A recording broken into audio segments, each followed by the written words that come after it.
Hello, everyone. Welcome to a beautiful day. My name, of course, is Dr. Julie Two Moon, and I wanted to have a little chat today about a really significant issue in women's health, which is all things related to the pelvis and especially to the health of the uterus. So I hear all the time in women's histories where they'll note that, back in their 20s, there was significant endometriosis, sometimes even finding out that women have had hysterectomies in their 20s and their 30s because of endometriosis and or fibroids, and people saying, look, there's not much that we can do and these issues need to be remedied because, of course, I know once you get to that stage, you're really uncomfortable, often a lot of pain, a lot of heavy bleeding, and it's a really significant problem. What I want you to know is that even if you haven't hopefully had a hysterectomy yet, and we could talk about hysterectomies. In fact, let me take a little aside here and say that, the unfortunate fact is that hysterectomies often aren't really talked about in the right ways. And the problem is that a lot of women don't realize is that, they're going to have a very big change in sexual sensation. They're going to have a lot of discomfort. The hormones aren't going to really re-regulate afterwards. And so it's not a great medical intervention if it can be avoided, and it really can be avoided. And one of the things I want to talk about is that if you have PMS in your history, if you have heavy bleeding, if you have lots of clotting, if you have fibroids, if you have endometriosis, the reality is that you have signs of blood stasis in the lower abdomen. And this is a significant thing because this doesn't just relate to the pelvis. It actually relates to the totality of your hormonal balance. And so what I want you to know is that if those are in your history, you can already assume a couple things are true about your body. One is that you've had silent thyroid disorders, maybe overt as well. Maybe they were very frank, but you've had thyroid disorders for most of your life. Number two is that you've had a hyperestrogen condition for most of your life. Now, I don't talk about that the way a lot of other people do, so I just want to note that. And number three is that you've probably, unfortunately, been driving yourself too hard for much of your life. And by that, I mean, really pushing past your body's limits, not taking time to replenish yourself, not taking time to let your body actually rest and repair. And this is partially what shows up. The other thing is that you probably have some lymphatic stasis, because when the lymph chains can't drain adequately, we get this congestion in the pelvis, and then that can show up as those conditions. So let's talk about this history, because I hear this all the time. It just breaks my heart because all the time I hear of women who've had these symptoms most of their life and doctors have just done very little. I mean, very often, of course, the birth control pill is recommended. Guys, I got news for you. If you're still on the pill, please consider getting off of it. It is so toxic to our liver. It is so hard to balance the rest of the hormonal systems. The synthetic progesterone that's in that pill really ends up acting in the tissues much more like an estrogen. It has very negative consequences on the function of thyroid, and it is so hard to bring people out of that path. So I really encourage you to start thinking about stopping the birth control pill. Even when I was back in naturopathic school, and that was a long time ago, the basis was that if a woman had taken the pill for more than 5 years in her life, you were already looking at a lot of things that you were going to have to work really hard to heal. So that's number one. That is not a remedy for these conditions. I get that it makes the bleeding lighter, and I get that it can reduce the pain, but I'm also here to tell you that it is causing congestion in your liver. It is limiting your detoxification pathways. It is limiting your thyroid function, and it is giving you a false sense of improvement if that is the case for you. And it is not solving the problem. And one of the big things is that if we don't solve these problems of this congestion in the pelvis early enough, as we go through life, it of course gets more dire. So the PMS can become PMDD. We can have risk for uterine cancer. We can also have risk for other cancers because the estrogen levels are rising, and we're putting that strain on our body, and our liver and our other systems can't keep up. So I really encourage you to pay attention to that. Now, the problem is that under stress, which I've talked about this before, but let me cover it again. Under stress, the body has to do adaptations. And most of our life right now is stressful, and quite honestly, it has been. I mean, the time right now is an extreme amount of stress, but if you look historically, we really do live a very stressful life in the West. And so, as a result, the stress levels rise, and with them, the stress hormones rise. They propel the cells to make energy under the auspices of stress. And then what happens is that this creates an imbalance in the space around the cells. So we see that the extracellular space starts to become clogged and no longer very functional. We see rises in metabolites of stress hormones, such as lactic acid, even ammonia rising. As those rise, we see the blood start to get sticky. As that happens, also we see estrogen rise. Estrogen is a common consequence of elevated stress. And this is the thing people don't talk about. They don't tell us that under the effects of stress, our tissues actually start to become burdened with estrogen, partially because copper rises and acts like estrogen in those tissues, but partially just as a consequence of the aggravated stress response. As that happens, we also get diminished thyroid response at the cell. Estrogen can really impair thyroid's ability to function at the cell as it goes on for long periods of time, and then we start to shift the biological terrain as well, and you don't have the ability then to maintain the balance, the acid-base balance in those cell systems, and that starts to alter mineral balance in those cell systems, and then that starts to further impair both glucose utilization and thyroid utilization too. I mean, you can see this goes big really fast. So at the pelvis, when we start talking about our uterus and we start talking about the function of our monthly cycles, what we see is that the dysfunction in the hormones gets bigger and bigger and bigger. And as that happens, congestion grows. So as that congestion grows, you can see, endometriosis, fibroids. Fibroids are a deeper congestion of blood stasis because it's actually forming like a solid mass, and that's a more advanced stage of that. But they're all directly linked to the same pattern of function. Now, unfortunately, like I said, docs don't give a lot for that. I mean, it's back to birth control pill, of course, trying to remove the fibroids if they can. If they can't, looking at hysterectomy. There are things that you can start to do, though, because this is significant in your history. Because what happens is if that goes unaddressed, well, you've got stasis now somewhere in your body and it's staying persistent. As that happens, your hormones get further and further unbalanced because the chain of information actually rises from the ovaries upwards. And so if you're having this congestion here, you're getting limited information and limited mobility. Now you're not having the information chain transfer upwards, which means you're also going to see diminished function all the way up. Adrenals, pancreas, thymus, thyroid, pituitary, hypothalamus, pineal. You're going to see it the whole chain. So what happens is that may start when you're younger, and then you may notice that you do okay in your 30s maybe, and as you enter your 40s you start to have more symptoms, you start to have more problems. Those can start to show up as sluggishness and fatigue, as changes to hair and skin, as weight gain, as digestive problems. You think you're developing different patterns, but the truth is it still relates back to the stagnation that's happening in the pelvis. And this is really important because that's not where people are going to look. They're not going to look at that broader case of how it translates into all those other systems. They're going to go and start thinking like, oh, I need to treat your adrenals. Oh, we need to cut your carbs so we regulate your blood sugar. Oh, we need to address your thyroid. The problem is that they're not looking at how that interacts with those other systems, the stasis in the pelvis and the stress response. You cannot repair this, and you cannot repair that deeper problem by focusing on the adrenal glands. It won't work. It's a fallacy that's out there, and it's truly a blind hole, because you're going to go in and you're going to start to build a gland that's actually being impacted by this longer term problem of stasis and hormonal disruption related to stress response that is not just adrenal controlled. It was just the thing your body turned to. And until you repair and bring balance back to the entirety of the nervous system, strength back to the thyroid, the cell's ability to respond to thyroid, the stasis in the abdomen, you're not going to see that pattern change.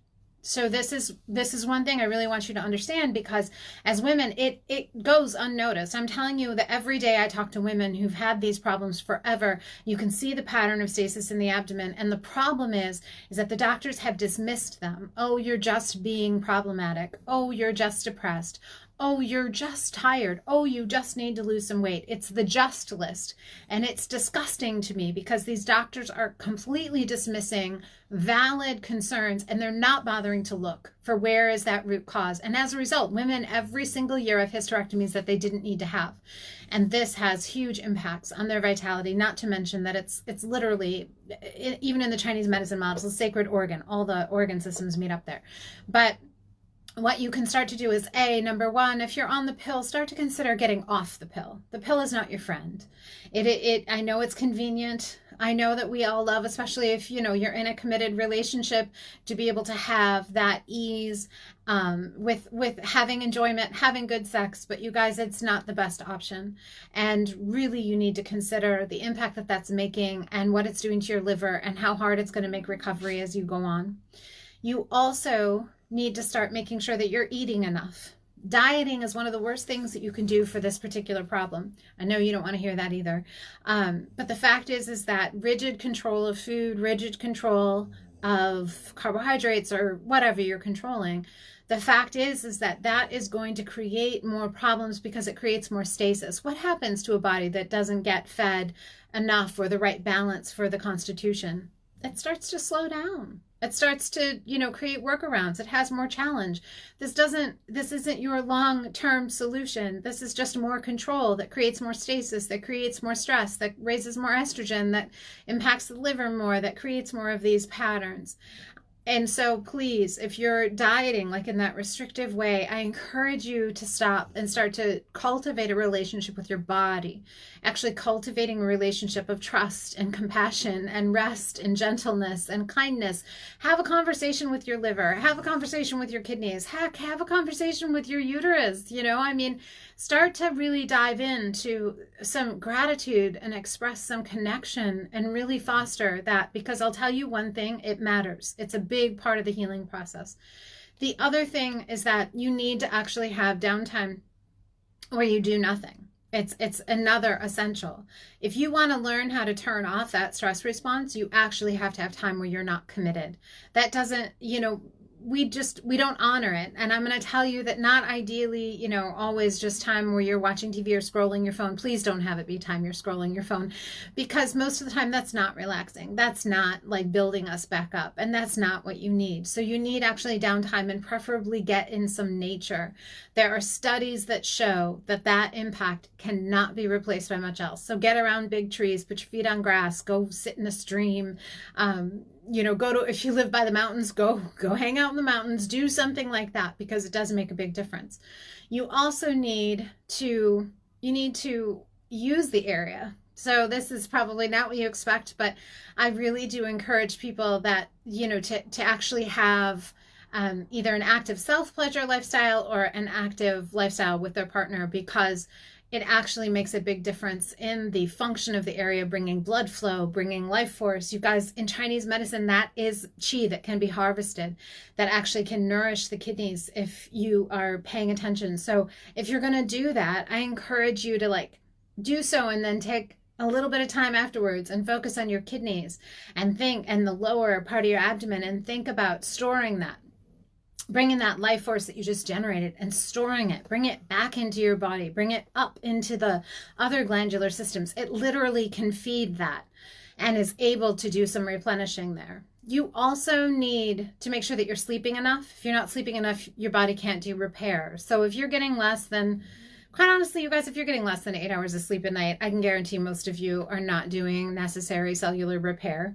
So you need to be doing that, and you need to have the ability, hopefully, to do it in a quiet space where you're not going to be constantly woken, because your estrogen levels and the ammonia levels rise, especially at night, if you're constantly woken up. It actually raises that. Now, you may not have ever thought about ammonia, but I can tell you guys that if the ammonia levels rise, your blood gets sticky and thick. We all know, we can all start to imagine, what happens if my blood gets sticky and thick? You're at risk for stroke, you're at risk for heart attack, you're also more at risk for cancer, because the immune system can't function under those conditions. I also want you to think about cutting out, anything that's processed. I know that may sound like, well, duh, but the reality is that a lot of processed foods contain fortified grains. Fortified grains contain lots of iron. Most of us don't need supplemental iron. And in fact, that can also mess with the immune system, lower the metabolism, and increase the stress response in the tissues. So I just want that to be also known. Most people aren't paying attention to that. And beyond that, now you'll notice I'm not going to recommend supplements or herbs here. And the reason is that needs to be addressed person to person. There is no one size fits all, like, hey, everybody who has pelvic stasis or PMS or fibroids or endometriosis should do X, Y, and Z. It doesn't work that way. There's also no one size food, like everybody who has these conditions should do such and such with food, because constitutionally we're all very different. And so when I work with people, I'm assessing that constitutional difference and then recommending foods according to that. I will say, as that baseline, don't diet. Make sure you're eating enough. Make sure you're eating carbohydrates too. Make sure you're eating lots of good ripe fruits. It's summertime. Go get those fresh ripe fruits and vegetables. Have especially your vegetables cooked though. You guys have heard me say that the spleen needs cooked foods for it to be able to generate the chi, and making sure that you're eating food that was cooked calmly and pleasantly with compassion and joy. That's another thing. I mean, we're talking about stagnation in the organ system, quite honestly, quintessentially associated with nourishment, right? With fostering life. So we got to think about, well, how do I foster life in my body? Well, I feed myself easy to digest foods. I feed myself fresh and beautiful foods. I feed myself cooked vegetables. I feed myself fruits. I feed myself good proteins. So those are the basics. But beyond that, it honestly has to be done by constitution. And that's the same thing with herbs. Someone had emailed me today and said, can you use rhubarb for menopausal symptoms? And I thought it would be a great tie-in here, because the reality is like, yes, in Chinese medicine, some formulas might use rhubarb with menopausal symptoms. But you guys, that all depends on the rest of the constitution of the person. And do things need to be moved downward because rhubarb moves things downward? Or is there another need? And when we start talking about the complexity of these hormonal patterns, and as it relates to all of these systems, plus our liver, we need to be very aware that we're not just throwing things at it. Just because one person says like, hey, this will lower your estrogen in the tissues. You guys, that's also going to be dependent on if your liver can do the detox. And if your liver's congested, it's not going to do the detox. And that's not just something that, you throw some milk thistle at and it solves. You actually need to constructively raise the cell energy level while draining those systems. And that's not something you do by throwing herbs at it. I mean, I use specific drainage therapies with people for that process while we're working with raising the energy level and clearing the stress response, because you have to start to consider your body as a whole, not just as little pieces. That the symptoms that are happening with your hormones or with your uterus, they're not separate from you. They're intertwined and tied to emotions and beliefs and liver and kidney and, lungs and spleen and pancreas and thyroid. It's all connected in a big dynamic way. But if you're having those symptoms, please go back through and listen to the things to start to shift. Please start to think about, like, where can I make those changes? Also, I hope the light bulb turns on, that if that's been a pattern for you for a long time and now you're in your 40s or 50s and you're experiencing, lots of fatigue, body pain, digestive problems, other inflammatory conditions, it's going to root back into even that span of time where those problems started. And in order to heal, it really has to get addressed from that perspective. I do that with my clients, certainly, because we have to look at the whole body, but you can even start with those simple steps and start to make those changes and start to really look at your body as a whole. I also suggest you check in with your body. When's the last time that you've checked in with it, really? And sat there silently and listened to its responses, like, hey, I am feeling what? Ask it. How are you feeling today? What do you need from me? What's happening inside? And letting your body know, like, I'm here to listen. I'm here to partner with you. I'm here to take part, and not putting yourself so separate from it, because I think that's a big problem that we do as well. So hopefully that gave you a bit of insight into some of the history as it goes to women's medicine and some of the symptoms that you're having now. I wish you blessings. If you need help, please reach out, because I don't want anyone suffering when they don't have to be suffering. It is time to start really raising our vitality and really choosing to heal our body, because we are living in an unprecedented time in history, quite honestly. And we need to be able to be strong and to hold our joy and to hold our vibrance and to be able to rely and trust on our bodies so that we can show up and serve when we are called to serve. And when we are called to help others, we can do so from a place of a clear, joyous heart and a clear mind and with clear intent. Blessings, guys.